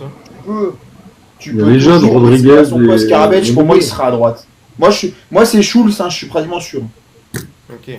Une statistique pour ce match qui est assez impressionnant, je crois que vous ne l'avez pas évoqué. L'OL pourrait enchaîner face à Marseille un 3e succès à la suite pour commencer la saison, série qui n'a pas été réitérée depuis 1981, les gars. Donc c'est vraiment une sacrée statistique. Voilà, bon ça je vais un petit peu passer, on a un petit peu de retard. Oui, Il y a une statistique qui est tombée aujourd'hui aussi. une breaking news. Vous avez vu Non, Ah, une statistique aussi Dis-moi. qui vient de tomber. Lille nous a battus. Lille, depuis 28 ans, l'OL tenait le record de le plus gros nombre de buts en une mi-temps qu'on avait mis, c'était face à Marseille. On avait mis 7 buts en première mi-temps. Ouais. Et Lille en une mi-temps l'a fait aussi, donc 28 ans plus tard. Ouais. Donc Lorient. Oui, je vais revenir, j'accélère un petit peu, là je finis. On a Bafé Gomis également qui a une interview là pour l'équipe et il a dit notamment, j'ai retenu cette phrase-là, le joueur le plus fort avec lequel il a évolué, il a répondu Karim Benzema et Franck Ribéry. Ils savaient tous les deux faire avec un ballon, ceci est un ballon d'or en 2022 et un podium au ballon d'or en 2013, ça veut dire beaucoup de choses. Je pense également à Pascal Feindouno, il nous a dit. Bon, fut un temps, c'est vrai qu'il était fort, mais voilà, je pense un petit peu abusé, mais il n'a pas eu la carrière qu'il méritait, il a ajouté. Voilà, ça c'est un débat qui aurait plu certainement à Adil. T'es d'accord avec Gomis, toi? Ouais, Fendouno, c'est lui qui a marqué le but contre Paris et que Bordeaux est devenu champion de France. Je sais pas si vous vous souvenez de ce fameux but. Il y avait une grosse équipe à Bordeaux, là. Il y avait Chamac, il y avait le Breton, là, qui était venu chez vous, là. Quoi, alors, Qui après, il avançait plus, qui mettait plus un pas devant l'autre. lorsqu'il jouait la Ligue des Le Champions? Breton. C'est la même époque? Ah oui, c'était la belle époque. Époque Non, la même. La même. la même de Feindouno, quoi. ça me semble beaucoup plus ancien que Gourcuff, Chamac. Non, il était là. Non, il était là. Il était là. Mais le Breton, là, qui est venu chez vous, là. Gourcuff. Ouais, qui mettait plus un pied devant l'autre. On s'en est débarrassé rapidement. Hein. Il est arrivé chez vous, après, il ne savait plus jouer. On dirait qu'il y a eu un marabout. Mais non, il y a eu un marabout qui lui a mis un sort. Alors, pour rappel, Feindouno n'a jamais joué avec Yoann Gourcuff. Ah, bah alors, tu vois, je me suis trompé alors. Il est parti à Bordeaux en 2004. Il a joué avec Chamac alors. Il est parti à Saint-Etienne. Et Non, après, Chamac, c'était beaucoup trop vieux. Beaucoup trop récent, je veux dire. Et Non, mais Chamac, Feindouno, il a jamais joué avec Gourcuff. Mais tu dois confondre avec un autre joueur qui a un peu le même style, Adil, que Feindouno. c'est possible. Voilà. Juste une info concernant l'OL Lyon. Voilà, donc eux, durant la préparation, tout se passe bien. L'OL Lyon a bouclé sa préparation par une victoire contre Francfort samedi. Une opposition assez sérieuse face au 3e de Frauen Bundesliga. Même avec une équipe très renouvelée par rapport au succès 4-1 contre le Bayern Munich mardi. Voilà, donc la victoire des féminines. Voilà, je pense que les autres sujets, on pourra les attaquer demain, vous inquiétez pas. Je pense que surtout demain, on sera plutôt focus sur l'Olympico, hein. Et on peut attaquer l'Europe Arena. Allez, c'est parti. Ouais, c'est parti. Avant d'attaquer les rumeurs et les transferts, ah oui, juste une petite actu, je sais pas si on en a parlé, mais la réserve, la N3, s'est inclinée 4-1 face à Cessiné aujourd'hui. Ok. Donc, lourde défaite pour notre réserve à nous. Sinon, au niveau des résultats, j'ai noté quelques résultats un peu d'Europe, hein, en Première Ligue. Chelsea s'est imposé 2-0 face à Fulham. Manchester United, qui jouait le premier Burnley, qui faisait 2-2 et penalty à la 100e minute, je crois. Donc, dans les arrêts de jeu de Bruno Fernandes, qui offre la victoire à United après sa débâcle contre une D4 anglaise en Cup. Donc là, ils ont regagné. Le premier Sunderland qui s'impose chez lui 2-1 face à Brentford. Tottenham, les gars, Tottenham, ils ont gagné la semaine dernière Manchester City. Ils s'inclinent aujourd'hui chez eux face à Bournemouth 1-0. Donc voilà, ils ont gagné à City, mais ils perdent chez eux le deuxième match, je crois. Donc voilà, défaite 1-0. Wolverhampton qui s'incline chez lui 2-3 face à Everton. Et un pauvre match nul entre Leeds et Newcastle 0-0. Donc voilà, après on dit qu'il y a beaucoup de spectacles en Première Ligue. Voilà, un beau match. En Allemagne, Hoffenheim s'est incliné chez lui face à Francfort 3-1. Leipzig, après la débâcle la semaine dernière 6-0 au Bayern, a gagné 2-0 face à Heidenheim. Stuttgart s'impose chez lui 1-0 face à Mönchengladbach. Là, un beau match. Werder, Leverkusen 3 partout. Beau match allemand. Et le Bayern s'est imposé il y a très peu de temps 3-2 à Augsbourg. Donc voilà. Sinon, là, j'ai qu'un résultat, je vais pas regarder les autres, mais il y en avait qu'un qui est déterminé. L'Atlético de Madrid qui peine au début de saison, qui fait match nul à Alaves. Donc voilà, pauvre Atlético de Madrid. Et en Italie, il y a eu deux résultats, il y en a qui sont en train de jouer. Parma-Atalanta, 1 partout, et Bologne s'impose 1-0 face à Como de Fabregas. Première défaite, je crois, de Como de la saison. Et Napoli-Cagliari en ce moment, et Pise-Roma aussi en ce moment. Voilà un peu pour les résultats. Concernant les transferts, ce transfert, ça y est bouclé. Il est attendu, c'est Højlund. J'en ai parlé depuis plusieurs jours, mais ça y est. Accord total, il a attendu à Naples. Près de 6 millions d'euros. Obligation d'achat de 44 millions d'euros. Donc, j'espère qu'il va performer à Naples, parce que pour moi, Højlund, c'est pas bon. On en a parlé comme piste éventuelle à l'Olympique Lyonnais. Taremi de l'Inter va bien rejoindre l'Olympiakos. Accord trouvé avec l'Inter pour 2,5 millions d'euros. Donc Taremi ne rejoindra pas l'Olympique Lyonnais. Alors, tout à l'heure, on en a rigolé sur le groupe. Greg aussi nous a fait rire. Nicolas Jackson, alors c'est extraordinaire, mais attention, c'est pas fini, hein. Alors, Nicolas Jackson a été autorisé à se rendre à Munich. Donc, il est descendu de l'avion.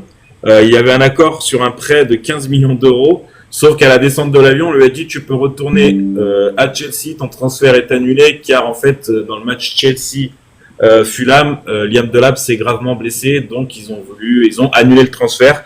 Sauf qu'il y a une heure de ça, Nicolas Jackson a mis en story, alors je vais dire ce qu'il a dit, hein. Tonton, on ne retourne pas, l'avion ne fait pas marche arrière, je reste à Munich. Donc, on va voir ce qui va se passer dans les heures à venir, mais le joueur ne voudrait plus bouger de Bayern Munich, donc on va voir. Sacrée affaire. Il y a eu des prolongations aujourd'hui, pas mal de prolongations de contrats. Les clubs, peut-être qu'on finit leur mercato, donc Moïse Kean, de la Fiorentina, ancien attaquant de la Juventus, prolonge qu'en 2029. Cependant, ils lui ont il a voulu mettre une clause libératoire à 52 millions d'euros, donc les 2-0 Paris.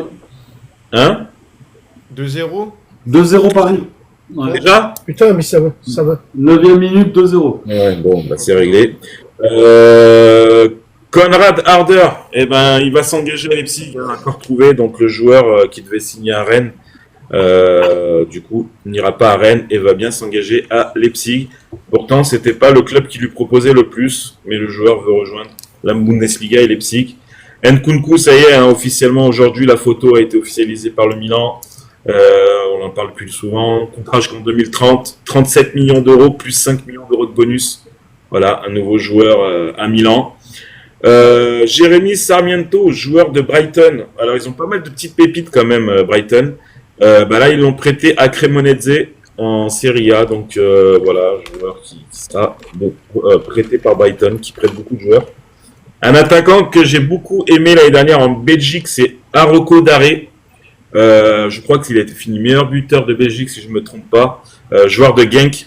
Et ben, il s'engage en première ligue à Wolverhampton. En Belgique, quand tu es meilleur buteur, la plupart du temps, tu files en Ligue 1 ou en première ligue. Là, il a choisi Wolverhampton pour 27 millions d'euros. Peut-être le départ de Larsen, on va voir. Brighton, et ben voilà, ils vont vendre un joueur. C'est Terek Lamptey aussi de Brighton, sur le point de rejoindre la Fiorentina. Donc pour l'instant, on n'a pas le montant, le contrat et tout, mais il est autorisé à voyager en Italie, donc on va voir.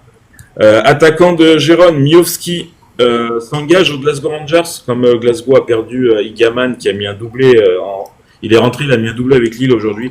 Voilà, il s'engage aux Glasgow Rangers pour 4 ans. Miowski, on verra ce que ça donne du côté de l'Écosse. Nkunku, c'est un ancien joueur de Marseille, je crois. De Francfort, il est prêté au Torino, alors prépayant de 1,5 million d'euros, option d'achat non obligatoire de 6 millions d'euros. On verra ce que ça donne du côté de la Serie A. Et là, c'est pareil, alors c'est une info que j'ai eue tout à l'heure, même par un média brésilien qui me l'a confirmé. L'affaire Memphis Depay. Vous savez que Memphis Depay veut absolument quitter le Brésil, ils ont de petits problèmes. Et ben, il y a un club qui est prêt à l'acheter, il s'appelle Pachuca. Donc c'est au Mexique. Et en fait, ils ont déjà formulé une offre pour Depay. Tout pourrait être prêt déjà. Sauf que Depay ne jouera jamais au Mexique. Pourquoi? Il peut signer au Mexique, mais il ne jouera jamais au Mexique. Alors c'est assez... Parce que sa mère elle est mexicaine. Non, rien à voir. En fait, Pachuca, le propriétaire de Pachuca, c'est le propriétaire du Real Oviedo en Espagne. Et en fait, comme Oviedo peut pas l'acheter, et ben ils vont faire comme un Chelsea Strasbourg. Okay. Pachuca va le prendre pour le donner à Oviedo. Donc, il se dirait que Memphis Depay pourrait aller en Espagne chez le promu Oviedo. Affaire à suivre, on verra dans les prochaines heures. Et la dernière info qui est sortie, c'est Callum Hudson-Odoi de Nottingham qui sort d'une très très belle saison en Angleterre, qui était sur le départ, et ben du coup il a décidé de prolonger jusqu'en 2028, donc le joueur devrait continuer à Nottingham cette saison. Donc voilà. Voilà, merci à Damien pour l'actualité européenne. Est-ce que vous avez des questions dessus? Des choses à évoquer? Ouais, moi. Ouais, Adil. La chute, elle est forte pour Memphis Depay. Il était au Grand Barcelone, il va à Oviedo. C'est pas encore signé. On en parle. Oui, mais voilà. Oui, mais s'il va là-bas, bah, la chute, déjà, c'est quand il a signé à Manchester. Voilà. Manchester, ça fait je sais pas combien d'années qu'ils achètent des joueurs à 100 millions d'euros. Manchester, c'est un club qui est en train de couler, mais à grand feu du côté de Première Ligue. On va attaquer la fraîche Ligue 1 avec les informations de Greg. Yes. Bon alors, les amis, on va commencer par un récap des résultats. Donc oui, 2-0 pour le PSG. 11e minute de jeu, João Neves, Bradley Barcola. Voilà. Saint-Etienne qui mène 1-0 contre Grenoble. Allez, Grenoble. Hein. Il y a encore un but de Paris. Ouais, c'est la 60e, c'est l'heure de jeu. Voilà, en Ligue 2, donc on a eu des résultats. Il y a eu Reims qui a battu Le Mans. Il te montre 3 là, Damien, qu'est-ce qui se passe? Oui, il y a un 3-0. Pour Paris. Doublé de Neves. Ok. On est à la 14e minute, hein, les gars. Il n'y a pas de Ruben Neves, c'est Joao. Ensuite, donc Bastia qui est mené. Les amis, merci de ne pas me couper, s'il vous plaît, à chaque but du PSG. Sinon, on va pas en finir, hein, s'il vous plaît. Donc Bastia qui a perdu à domicile contre Guingamp, 3-1. Première victoire de Guingamp cette saison en Ligue 2. Voilà, et donc le LOSC, qui a donc gagné 7-1 exactement. Bon là, la défense de Lorient, c'était un peu compliqué, ils ont pris 7 buts en deuxième mi-temps, bon voilà. Doublé de Fernandez Pardo, doublé d'Igan, but d'Aralson. But de Sahraoui et but de Perrault. Voilà. Et but de Tozine pour Lorient. Donc Lille qui est bien, Lille qui n'avait pas Olivier Giroud, qui a pas pu faire le déplacement, il avait une légère gêne, je crois, à la cuisse. Et d'ailleurs, on a appris en marge du match que Laurent Koscielny, je ne savais pas du tout, qui est aujourd'hui le directeur sportif donc, de Lorient, a essayé de faire venir Olivier Giroud voilà, il y a quelques temps. Sauf que voilà, il a choisi Lille, enfin, c'est un peu compliqué, mais il a tenté. Voilà. Alors, pour le reste, bon, ça bouge beaucoup à Marseille. Alors, Arthur Vermeuren, qui arrive à Marseille. Donc, il est arrivé ce soir. Il arrive en provenance de Leipzig. Prêt payant de 1,5 million d'euros plus une option d'achat de 20 millions. Arthur Vermeuren, c'est un prospect. C'est un très bon joueur qui s'est un peu perdu, mais qui était vraiment, qui a fait un gros début de carrière, qui est encore très jeune, hein, et qui va donc jouer en Ligue 1. Ça, c'est intéressant pour la Ligue 1. Ensuite, alors oui, alors ça, c'est le dossier. Alors là, ça n'en finit plus. Alors, donc je vous explique. L'OM est toujours sur Joël Ordonez, d'accord. Sauf que voilà, tout était bon, machin. Sauf que Bruges, au dernier moment, a décidé d'augmenter l'offre, on va dire, d'augmenter le prix. Donc finalement, pas d'accord avec l'OM. Finalement, Ordonez aurait refusé même des clubs d'Arabie Saoudite, tout ça. Voilà. Et donc, en fait, l'OM commencerait à en avoir marre. Et donc, ils ont activé un dossier qui est le dossier Gertruida. Donc voilà, un défenseur aussi de Leipzig. C'est un défenseur central, je crois qu'il peut jouer aussi à droite. Et donc lui, il est chaud pour arriver à l'OM. Pour l'instant, ça négocie. Voilà, c'est le plan B. Maintenant, moi, je me demande, j'ai pas d'infos, hein, mais je me demande si c'est pas fait exprès de la part de Marseille pour vraiment mettre la pression et tenter un dernier coup. Parce que je les vois pas abandonner le dossier Ordonez comme ça. Mais on verra. En tout cas, Gertruida, lui, il est chaud pour venir, il est OK. Et ce serait, j'ai noté, ce serait un transfert de 20 millions d'euros à peu près. Voilà. Ensuite, Milan est toujours sur Rabiot. Faut qu'il se dépêche parce qu'en Italie, le mercato finit également lundi. Donc voilà. Qu'est-ce qu'on a d'autre ? Oui, Unai, ça y est, il est parti à Gérone. 6 millions d'euros. Il avait été acheté 8 millions d'euros à Angers. Et donc, il part à Gérone pour 6 millions d'euros. Voilà, Marseille aura sûrement un pourcentage à la revente, à mon avis. Derek Cornelius, pareil, l'OM est en train d'essayer de trouver une solution et il y a la Cremonese qui est dessus. Donc voilà, la Cremonese est intéressée, donc voir ce que ça va donner. Paul Lirola, c'est pareil, c'est une catastrophe, ils essayent de s'en débarrasser, mais personne n'en veut. Aux dernières nouvelles, il y a des clubs de série B, notamment Palerme, qui fait partie du City Football Group, qui s'était renseigné, mais pour l'instant, il n'y a rien du tout. Paul Lirola rentre pas du tout dans le système de Zerbi. Ensuite, donc c'est bon pour Marseille. Côté LOSC, le LOSC va certainement entrer dans l'histoire de la Ligue 1. Pourquoi ? Parce qu'ils vont certainement donc signer Calvin Verdonk, qui est né aux États-Unis, aux Pays-Bas, qui joue à NEC Nijmegen, le leader actuel de l'Eredivisie aux Pays-Bas. Et en fait, si vous voulez, il a la nationalité indonésienne. Donc ce serait le premier joueur, il me semble, de l'histoire à jouer en Ligue 1. Premier joueur indonésien. Voilà. Donc c'est pas encore fait, mais en tout cas, c'est bien parti. Badreddine Bouanani, ça c'est un gros coup dur pour Nice. C'est un très bon jeune, un très bon joueur. Badreddine Bouanani, c'est bon, il y a accord total entre tout le monde. 20 millions d'euros, il va partir à Stuttgart. Donc Nice va perdre son 20 millions d'euros bonus compris. Hein. Nice va perdre son joueur alors qu'il comptait pas mal sur lui cette saison. Voilà, Monaco, ça bouge également dans le sens des départs. Donc Sungutu Magassa, c'est fait, il est parti à West Ham pour 20 millions d'euros, c'est une très belle vente. Elias Benseguir va partir à Leverkusen pour 30 millions. Voilà, Monaco a recruté Stanis Idumbo, c'est un jeune Belge de 20 ans. Voilà, donc ils vont peut-être essayer de faire une Georges Ilenikena, on ne sait pas.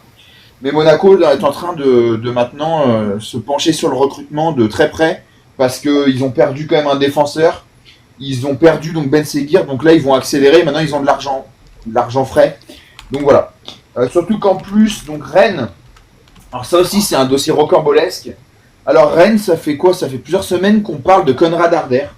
Alors, attaquant, donc c'était un peu le successeur de, comment il s'appelle, de Victor Gyökeres au Sporting. Donc attaquant du Sporting, danois de 20 ans. Pareil que c'est un très bon joueur, hein, tout ça. Il était proche de signer au Milan, ça s'est pas fait. Finalement, Rennes était prêt à mettre 30 millions, sauf qu'il y a un souci. En fait, Rennes a stoppé les négociations brutalement pour la simple et bonne raison qu'en fait, le joueur voulait venir. Sauf que les agents de Konrad Harder, Rennes a appris que les agents de Konrad Harder parlaient avec des clubs allemands et espagnols. Voilà. Donc Rennes, ça a agacé le stade rennais qui s'est dit non, c'est terminé, on abandonne les négociations parce que à ce compte-là, on n'aura personne. Donc Rennes a 2 nouvelles pistes. Alors il y a toujours l'histoire de Stassin, mais Saint-Etienne, je pense, ne le vendra pas. Voilà, Rennes donc réactive la piste de Brian Brobet, l'attaquant donc de l'Ajax. Et Rennes active la piste d'un joueur qu'on connaît bien, Brel Mbolo. Brel Mbolo qui a plus qu'1 an de contrat, qui est à Monaco. Et donc Rennes pourrait essayer de le faire signer tout simplement. Monaco n'en veut plus. Ensuite, rapidement, donc Brentford, ils sont sur Lucas Tassin. Donc on sait que Brentford était sur Miko Tadze, bon c'est pas allé bien loin. Et donc ils sont sur Stassin donc de Saint-Etienne, on verra ce que ça donne. Saint-Etienne, donc il y a quoi? Il y a toujours 1-0 pour eux là. Malheureusement il y a toujours 1-0 pour eux, c'est la 69e. Et Saint-Etienne veut vendre Batu Binsika, c'est un défenseur central congolais. Et il y a Rio Ave au Portugal qui est dessus. Saint-Etienne en demande 750 000 €. C'est un peu cher pour Rio Ave, mais bon. Saint-Etienne est prêt à baisser le prix parce qu'il ne rentre pas du tout dans les plans. Voilà. Joli coup aussi pour Épinal. Parce que donc Le Paul a filé à Rennes pour 15 millions d'euros. Et en fait, Épinal avait vendu, donc, je crois, pour 150 000, il me semble. Ou 500 000, je ne sais plus, il faudrait regarder. Le Paul à Rennes. Et en fait, ils avaient mis 10%. Ils ont eu la bonne idée de mettre 10% sur la revente. Et donc, Épinal va toucher 1,3 million d'euros pour ce club-là. C'est leur budget annuel, tout simplement. Donc, très beau coup pour eux. Et puis, 2 petites actus encore. Enfin, une dernière actu, pardon, parce que Boeing, on en a parlé tout à l'heure. C'est Metz qui recrute Terry Yegbe. C'est un Ghanéen, un défenseur central. Il vient de Suède, de Helsborg. Et il arrive pour 4 millions d'euros, bonus compris. Et oui, rapidement... il y a eu les calendriers donc, de Ligue des Champions qui sont tombés. Et premier match pour l'Olympique de Marseille le 26 septembre, c'est face au Real Madrid à Bernabéu. Voilà. Donc ils ont intérêt à être prêts direct. Et ils auront peut-être pas Pacquiao en plus, donc voilà. Ouais, ok. T'as fait le tour de l'actualité de la Ligue 1? Ouais, bah après il y avait juste, mais je les ai pas en tête. Je crois que Monaco joue Bruges en premier match, il me semble, là-bas. Et Paris, je sais plus quoi. Paris, je crois que c'est l'Atalanta. Ah oui, et un truc, ça peut être dans l'Europe Arena, mais tant pis. Le Barça, donc comme Damien avait dit, le Barça avait demandé à l'UEFA de reporter son premier match et de jouer à l'extérieur pour pouvoir jouer au Camp Nou avant. Et en fait, ironie du sort, le premier match du Barça est tombé à domicile. Ce sera contre le Paris Saint-Germain. Voilà. Donc pour le retour au Camp Nou, c'est ce qu'ils veulent. Ce sera contre le PSG, le champion d'Europe en titre. Ok. Voilà, c'est tout. Merci pour ces informations. Est-ce que vous vouliez ajouter quelque chose là par rapport à ce qui a été dit par Damien et Greg? Moi, je voulais dire par rapport aux Stéphanois, s'ils continuent comme ça, ils vont remonter direct. Hein. Oui, après, s'ils remontent pas, c'est une anomalie parce que ils ont dépensé plus de 14 millions d'euros et il y avait une stat qui était sortie. Ils ont dépensé, je crois, 10 fois plus que tous les clubs de Ligue 2 cumulés. Donc voilà. Mais oui, logiquement, ils doivent remonter. Il y a surtout qu'il n'y a pas eu beaucoup de départs. Hein. Ouais, il y en a eu quelques-uns, mais c'est pas des joueurs dont ils avaient. Voilà. Après, c'est pas fini. Hein. David Tachvili peut partir, Stassin peut partir, mais il va falloir mettre le prix, quoi. Ouais. Et Grenoble, par contre, rapidement, eux, je sais pas où ils vont aller, mais Grenoble, c'est compliqué. Hein. Franchement, là, ils vont se battre pour le maintien, malheureusement. On va regarder ensemble le classement des meilleurs auditeurs. Première Marjolaine, oh là là, souvent dans le trio de tête. Là, elle est à la première place, bravo à toi. Deuxième Jojo. Qu'elle soit première ce soir et demain. Ouais. Parce qu'elle pourra pas être première demain, donc elle veut être première ce soir. Voilà. Voilà. Voilà, tout simplement. Jojo également, deuxième qui a suivi l'émission comme il a pu, qui a participé énormément. Merci Jojo, le co-animateur de l'émission Peuple du Rhône. Quatrième Adil, troisième Harry Lyon, pardon. Cinquième Ours Polaire, sixième Flogone, Francky également la septième. Laurent 8ème, 9ème Merlin Gilles, 10ème Rach, donc bravo, 3 premiers, Marjolaine, Jojo, Harry. 4e. Ouais, t'es arrivé Je suis 4e. Adil. Tu t'es fait piquer la place au dernier moment, quoi. Ah, t'es content, tu vas jouer Ah bon l'Europa League. Ah Il ouais. joue barrage de Ligue des Champions. Il va peut-être Ah, faire mieux barrage que de ça. Ligue des barrage. Champions, il a raison. Ouais. Troisième tour Bah oui. préliminaire et barrage. Voilà, je vous Ouais, rappelle ok. que le replay Mais intégral de cette demain- quotidienne sera retrouvé sur YouTube. Oui, Adil. Demain, je vais battre Marjolaine. Parce qu'elle va pas tapoter, elle va regarder le match. Ah là là, bah oui. Non, mais demain, tu vas participer avec moi, hein, parce qu'on va attaquer fort. Ah ouais. Ah, ça va être Ouais. top, tu vas voir. Voilà. Je vais souhaiter une bonne soirée à tous les gones. Juju, le petit mot de On la va aller fin. manger là. J'ai la dalle. On va se mettre en mode Olympico, voilà. On est là, on y croit, et on va gagner. Allez, l'OL, les gars. Ciao, la team. Allez, Noël, ciao, ciao, tout le Sur les monde. gones. Bisous, bisous.